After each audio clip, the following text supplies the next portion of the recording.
Hi ಎಲ್ರಿಗೂ ನಮಸ್ಕಾರ. Welcome back to my channel Shailu blogs. ಇವತ್ತು ನಮ್ಮನ್ನು ಡಿಸ್ಚಾರ್ಜ್ ಮಾಡ್ತಾ ಇದ್ದಾರೆ. ಸೊ 3 ಡೇಸ್ ಅಷ್ಟೇನೆ ಹಾಸ್ಪಿಟಲಲ್ಲಿ ಇಟ್ಕೊಂಡಿದ್ದು.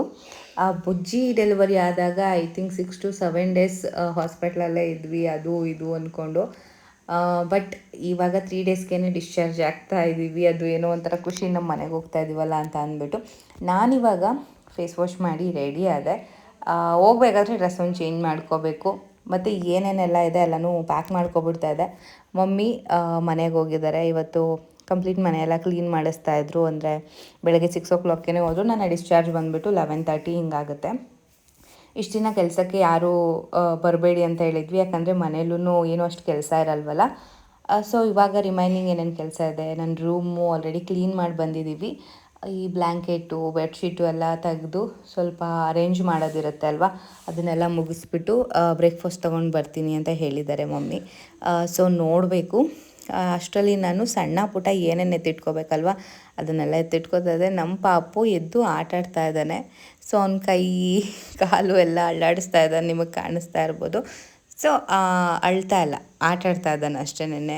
ನೋಡ್ಬೇಕು ಮುಂದೆ ಏನು ಮಾಡ್ತಾನೋ. ಇವಾಗ ಫೀಡ್ ಮಾಡಿಸಿದ್ರೆ ಫೀಡ್ ತೊಗೊಂಡು ಮಲ್ಕೊಬಿಡ್ತಾನೆ, ಪುಟಾಣಿ ಅಲ್ವ ಇನ್ನು. ಸೊ ಮನೆಗೆ ಹೋದ್ಮೇಲೆ ನೋಡಬೇಕು.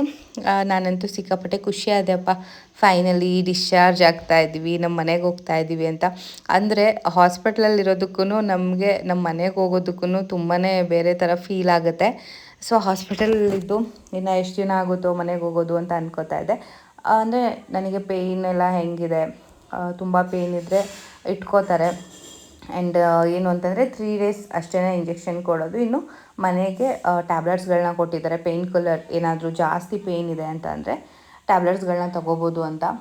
ಬಟ್ ನೋಡೋಣ, ನನಗೆ ಈಗ 3 ಡೇಸ್ಗೆ ಕಮ್ಮಿ ಆಗಿದೆ.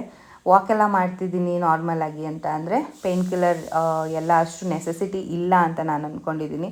ತುಂಬ ಜಾಸ್ತಿ ಆಯಿತು ಅಂತಂದರೆ ತೊಗೋತೀನಿ, ಇಲ್ಲ ಅಂತಂದರೆ ನಾನು ಟ್ಯಾಬ್ಲೆಟ್ಗಳು ಇಂಜೆಕ್ಷನ್ ಕಡೆ ಎಲ್ಲ ಹೋಗಲ್ಲ.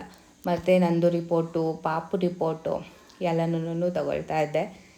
ಇವಾಗ ನಾನು ಇದನ್ನೆಲ್ಲ ಜಸ್ಟ್ ಎತ್ತಿಟ್ಟೆ. ಅಷ್ಟು 5 ಮಿನಿಟ್ಗೆನೇ ನಮ್ಮ ದೊಡ್ಡಮ್ಮ ಎಲ್ಲ ಬಂದರು ನೋಡೋದಕ್ಕೆ ಅಂತ ಅಂದ್ಬಿಟ್ಟು. ಅವರೇ ಬ್ರೇಕ್ಫಾಸ್ಟ್ ಎಲ್ಲ ತೊಗೊಂಡು ಬಂದಿದ್ದರು. ಸೊ ಬ್ರೇಕ್ಫಾಸ್ಟ್ನ ಮಾಡಿ ಇವಾಗ ಪಾಪಗೆ ಸ್ವಲ್ಪ ಏನು ಇಂಜೆಕ್ಷನ್ಸ್ ಎಲ್ಲ ಹಾಕೋದಿತ್ತು, ಮತ್ತು ಡ್ರಾಪು ಇಂಜೆಕ್ಷನ್ ರಿಮೈನಿಂಗ್ ಎಲ್ಲ ಏನಿದೆ ಅಲ್ವ ಅದನ್ನೆಲ್ಲ ಕಂಪ್ಲೀಟ್ ಮಾಡಿಸ್ಕೊಂಡು ಮಮ್ಮಿ ಕರ್ಕೊಂಡು ಬಂದರು. ಅಷ್ಟರಲ್ಲಿ ನಾನು ಏನು ನನ್ನ ಟ್ಯಾಬ್ಲೆಟ್ಸ್ ಎಲ್ಲ ಎತ್ಕೊಳ್ಳೋದು ಬಾಕಿ ಇತ್ತು, ಅದನ್ನು ತಗೊಳ್ತಾ ಇದ್ದೀನಿ. ಮತ್ತು ಪಾಪು ನನಗೆ ಸುಸ್ಸು ಮಾಡ್ದ ಅನ್ನೋದನ್ನ ಮಮ್ಮಿಗೆ ಹೇಳಿದ್ದೆ. ಅಂದರೆ ಒಂದು ಡೈಪರ್ ಚೇಂಜ್ ಮಾಡ್ತಾಯಿದ್ದೆ, ಆವಾಗ ಡೈರೆಕ್ಟ್ ನನ್ನ ಬಟ್ಟೆಗೆಲ್ಲ ಮಾಡಿದ್ದ. ಅದನ್ನು ಮಮ್ಮಿಗೆ ಹೇಳಿದ್ನಲ್ಲ, ಸುನಿಲ್ ಇರಲಿಲ್ಲ ಅಂದ್ಬಿಟ್ಟು, ನಿಮ್ಮ ಮಗ ಫಸ್ಟು ಗಿಫ್ಟ್ ಕೊಟ್ಟಿದ್ದಾನೆ ಅಂತ ಅಂದ್ಬಿಟ್ಟು ಹೇಳ್ತಾಯಿದ್ರು. ಸುನಿಲ್ ಅದಕ್ಕೆ ನಗ್ತಾಯಿದ್ರು, ಪರವಾಗಿಲ್ಲ ಅಮ್ಮಂಗೇನೆ ಫಸ್ಟ್ ಗಿಫ್ಟ್ ಕೊಟ್ಟಿದ್ದಾನೆ ನನ್ನ ಮಗ ಅಂತ ಅಂದ್ಬಿಟ್ಟು. ಸೊ ಏನೋ ಒಂಥರ ಇದೆಲ್ಲ ಮಕ್ಳುಗಳು ಚಿಕ್ಕದ್ರಲ್ಲಿದ್ದಾಗ ನನ್ನ ಬುಜ್ಜಿ ಎಲ್ಲ ಮಾಡ್ತಾಯಿದ್ದೆ ಹಿಂಗೆ. ಕರೆಕ್ಟಾಗಿ ನಾನು ಊಟದ ಟೈಮ್ಗೆ ಎದ್ಬಿಡೋದು, ಇಲ್ಲ ಊಟದ ಟೈಮ್ಗೆ ಮೋಷನ್ ಪಾಸ್ ಮಾಡೋದು, ಸುಸು ಮಾಡಿಬಿಡೋದು, ಹೀಗೆಲ್ಲ ಮಾಡ್ತಿದ್ದ. ಸೊ ಅದೆಲ್ಲ ಏನೋ ಒಂಥರ ಇವಾಗ ಈ ಮಕ್ಕಳು ಅದೆಲ್ಲ ಖುಷಿ ಇದೆಲ್ಲ. ಮತ್ತು ನನಗೆ ಐರನ್ ಮತ್ತು ಕ್ಯಾಲ್ಶಿಯಮ್ ಟ್ಯಾಬ್ಲೆಟ್ನ 6 ಮಂತ್ವರೆಗೂ ರೆಫರ್ ಮಾಡಿದ್ದಾರೆ. 6 ಮಂತ್ವರೆಗೂ ಕಂಟಿನ್ಯೂಸ್ ತೊಗೊಳ್ಳಿ, ಯಾಕಂದರೆ ನೀವು ಫೀಡೆಲ್ಲ ಮಾಡಿಸ್ತಾ ಇರ್ತೀರ, ನಿಮಗೂ ಸ್ಟ್ರೆಂತ್ ಬೇಕು ಅಂತ ಅಂದ್ಬಿಟ್ಟು. ಸೊ ಇವಾಗ ಫೈನಲಿ ಡಿಸ್ಚಾರ್ಜ್ ಆಯಿತು. ನಾವು ನಮ್ಮ ಮನೆಗೆ ಹೋಗ್ತಾ ಇದ್ವಿ, ಬಿಲ್ಲೆಲ್ಲ ಕಂಪ್ಲೀಟಾಗಿ ಸೆಟಲ್ಡ್ ಮಾಡಿ ಇವಾಗ ಹೊರಡ್ತಾ ಇದ್ದೀವಿ. ಈಗಂತೂ ನನಗಂತೂ ಸಿಕ್ಕಾಪಟ್ಟೆ ಕಂಫರ್ಟೇಬಲ್ ಫೀಲ್ ಆಗ್ತಿದೆ, ನಮ್ಮ ಮನೆಗೆ ಹೋಗ್ತಿದ್ದೀವಪ್ಪ ಅಂತ. ಅಂದರೆ ಏನೋ ಒಂಥರ ಹಾಸ್ಪಿಟಲಿಂದ ಹೋಗ್ತಿದ್ದೀವಿ ಅಂತಂದರೆ ಫ್ರೀ ಫೀಲ್, ತುಂಬ ಕಂಫರ್ಟೇಬಲ್ ಫೀಲ್ ಆಗ್ತಾ ಇರುತ್ತೆ.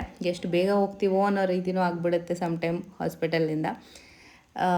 ಕರ್ಕೊಂಡು ಹೋಗೋಕ್ಕೆ ವಿಶು, ಸುನಿಲ್ ಎಲ್ಲರೂ ಬಂದಿದ್ದರು. ಮನೆಯಲ್ಲಿ ನಮ್ಮ ಚಿಕ್ಕಮ್ಮ, ನಮ್ಮ ಮಮ್ಮಿ, ತಂಗಿ ಬಂದಿದ್ದಾರೆ. ಅಂದರೆ ಆರತಿ ಎಲ್ಲ ಮಾಡಿ ಕರ್ಕೋಬೇಕಲ್ವ, ಸೊ ಹಾಗಾಗಿ. ಮತ್ತು ತುಂಬ ಜನ ಲಾಸ್ಟ್ ವೀಡಿಯೋಗೆ ಕಂಗ್ರ್ಯಾಚುಲೇಷನ್ ಹೇಳಿದ್ದೀರಾ, ತುಂಬಾ ಬ್ಲೆಸ್ಸಿಂಗ್ಸ್ ಕಮೆಂಟ್ಸ್ಗಳನ್ನ ಮಾಡಿದ್ದೀರಾ. ಅದು ನನಗೆ ಸಿಕ್ಕಾಪಟ್ಟೆ ಖುಷಿಯಾಯಿತು, ಯಾಕಂದರೆ ನಿಮ್ಮ ಟೈಮ್ನ ನಮ್ಮ ವೀಡಿಯೋಗೆ ಕೊಟ್ಟು ನೋಡಿ ಕಮೆಂಟ್ಸ್ಗಳನ್ನ ಮಾಡಿದ್ದೀರಾ. Thank you so much. ನಾನು ಯಾರಿಗೂ ರಿಪ್ಲೈ ಮಾಡೋಕ್ಕಾಗಿಲ್ಲ, ಯಾಕಂತಂದರೆ ಪಾಪು ನೋಡ್ಕೋಬೇಕು ಗೊತ್ತಲ್ವಾ. ಸೊ ನನಗಂತೂ ಕೂತ್ಕೊಳ್ಳೋಕ್ಕೂ ಆಗಲ್ಲ ಈಗ ಸ್ವಲ್ಪ, ಹಂಗಾಗಿ ರಿಪ್ಲೈ ಮಾಡಿಲ್ಲ. ವಿಡಿಯೋ ಮೂಲಕನೇ ಹೇಳ್ತಾ ಇದ್ದೀನಿ, ಥ್ಯಾಂಕ್ ಯು ಸೋ ಮಚ್. ಹೀಗೆ ಸಪೋರ್ಟ್ ಮಾಡ್ತಾಯಿರಿ. ನಾವು ಇವಾಗ ಹೊರಡ್ತಾ ಇದ್ದೀವಿ. ನನ್ನ ಮಗ ನಮ್ಮ ಮನೆಗೆ ಹಾಸ್ಪಿಟಲಿಂದ ಡಿಸ್ಚಾರ್ಜ್ ಆಗಿ ನಮ್ಮ ಮನೆಗೆ ಬರ್ತಾ ಇದ್ದಾನೆ ಅಂತಂದರೆ ಒಂದು ಹೊಸ ಜೀವ, ಮನೆಗೆ ಆಗಮನ ಆಗ್ತಿದೆ ಅಂತಂದರೆ ಎಷ್ಟು ಖುಷಿ ಆಗುತ್ತೆ ಅಲ್ವಾ. ಅದು ನಿಜವಾಗ್ಲೂ ಹೇಳೋದಕ್ಕಿಂತ ಅದನ್ನು ಅನುಭವಿಸಿರ್ತಾರಲ್ಲ ಅವ್ರಿಗೆ ನಿಜವಾಗ್ಲೂ ರಿಯಲ್ ಫೀಲ್ ಆಗುತ್ತೆ. ಸೊ ಏನೋ ಒಂಥರ ಸಿಕ್ಕಾಪಟ್ಟೆ ಖುಷಿ ಆಗ್ತಿದೆ. ವೆದರ್ ಕೂಡ ಅಷ್ಟೇ, ತುಂಬ ಚಿಲ್ಲಾಗೂ ಇರಲಿಲ್ಲ, ತುಂಬ ಸೆಕೆ ಫೀಲು ಇರಲಿಲ್ಲ. ಸದ್ಯ ನಾರ್ಮಲ್ ಆಗಿತ್ತು. ಬೆಳಗ್ಗೆನೇ ಮಳೆ ಬಂದು ಹೋಗ್ಬಿಟ್ಟಿತ್ತು.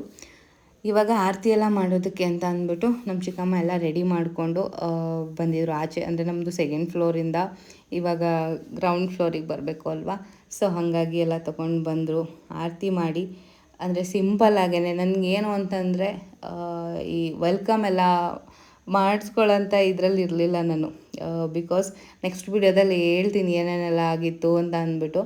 ಆ್ಯಂಡ್ ಏನೋ ಅಂತ ನನಗೆ ಸಿಂಪಲ್ಲಾಗಿ ಕರ್ಕೋಬೇಕು, ಈ ಫ್ಲವರ್ ಡೆಕೋರೇಷನ್ ಆಳು ಮೂಳು ಅಂದರೆ ನಮ್ಮ ಮನಸ್ಥಿತಿ ಹೆಂಗಿರುತ್ತೋ ಹಾಗೆ ನಾವು ವೆಲ್ಕಮ್ ಮಾಡ್ಕೋತೀವಿ. ಸೊ ಅಷ್ಟೆಲ್ಲ ಟೈಮು ಇರಲಿಲ್ಲ. ನಮ್ಮ ಮನೆಯವರೆಲ್ಲರೂ ನನ್ನ ಜೊತೆನೇ ಇದ್ದಿದ್ದ ಕಾರಣದಿಂದ ಅಷ್ಟೆಲ್ಲ ಟೈಮು ಇರಲಿಲ್ಲ. ನನಗೆ ಆ ಥರ ಮಾಡಿಸ್ಕೋಬೇಕು ಅನ್ನೋ ಫೀಲೂ ಆಗಲಿಲ್ಲ. ನನ್ನ ಮಗನ ಫಸ್ಟು ನಮ್ಮ ಮನೆ ಒಳಗಡೆ ಎಂಟ್ರಿ ಮಾಡಿಸ್ಬೇಕಪ್ಪ ಅನ್ನೋದು ಬಂದಿತ್ತು. ಸೊ ಇಲ್ಲಿಂದ ಮಮ್ಮಿ ಕರ್ಕೊಂಡು ಬಂದರು, ನನ್ನನ್ನು ಸುನೀಲ್ ಕರ್ಕೊಂಡು ಬಂದರು. ಯಾಕಂದರೆ ಸೆಕೆಂಡ್ ಫ್ಲೋರಿಗೆ ನಾನು ಹತ್ತಬೇಕಿತ್ತು. ಒಂದೇ ಹೆಜ್ಜೆ ಇಟ್ಕೊಂಡು ಹತ್ತಬೇಕಿತ್ತಲ್ವ. ಸೊ ಹಾಗಾಗಿ ಇವಾಗ ಫಸ್ಟು ಹೋಗಿ ನಂದು ಸ್ನಾನ, ಆಮೇಲೆ ಪಾಪಕ್ಕೆ ಸ್ನಾನ ಮಾಡಿಸಿ ಮತ್ತೆ ಸಿಗ್ತೀನಿ. ಏನೋ ಒಂಥರ ಫ್ರೆಶ್ ಫೀಲ್ ನನಗೆ ಸ್ನಾನ ಆಗಿದ ತಕ್ಷಣ. ಸೊ ಫೈನಲಿ ನಮ್ಮ ಮನೆಗೆ ಬಂದ್ವಿ ಅಪ್ಪ. ಶೈಲದು ಊಟ ಎಲ್ಲ ಆಗಿ ನಮ್ಮ ಮನೇಲಿ ಮಲಗಿದ್ದೀವಿ. ಎಸ್, ಕಂಫರ್ಟಬಲ್ಲ. ಅವಳಿಗೋಸ್ಕರ ಏನೇನು ಬೇಕೆಲ್ಲ ಸೆಟಪ್. ಅಲ್ಲಿ ಚೇರು, ಅವಳು ಊಟ ಮಾಡೋಕ್ಕೆ ಟೇಬಲು ಎಲ್ಲ ಇಲ್ಲ ಇಟ್ಬಿಟ್ಟು ಅವಳಿಗೆ ಏನೇನು ಬೇಕು ಈ ಕಡೆ ಪಾಪ ಬಿಟ್ಟು ಇನ್ನೊಂದು ಸ್ವಲ್ಪ ಎಲ್ಲ ರೆಡಿ ಮಾಡ್ಕೋಬೇಕು ವ್ಯವಸ್ಥಿತವಾಗಿ. ಮಾಡೋಣ. ಈ ಸದ್ಯಕ್ಕೆ ಇವತ್ತಿಗೆ ಇಷ್ಟು ಮಾಡಿದ್ದೀವಿ ಅವಳ ರೂಮಲ್ಲಿ. ಓಕೆನಾ? ಡನ್ನಾ? ಹ್ಯಾಪಿ? ಆರೋಗ್ಯ ಆಗಿದೆ? ಓಕೆ. ಮನೆಗೆ ಬರ್ತಾಯಿದ್ದೀನಿ ಅಂತ ನೋವೇ ಇಲ್ಲ ಇವತ್ತು. ಖುಷಿಗೆ. ಎಸ್, ಸರಿ ಆಗುತ್ತೆ ಎಲ್ಲ. ಓಕೆ. ಪಾಪು ಆರಾಮಾಗಿ ಸ್ನಾನ ಮಾಡಿಸ್ದೆ, ಮಲ್ಕೊಂಡಿದ್ದಾನೆ. ಹಾಲು ಕುಡಿದವ? ಇಲ್ಲ.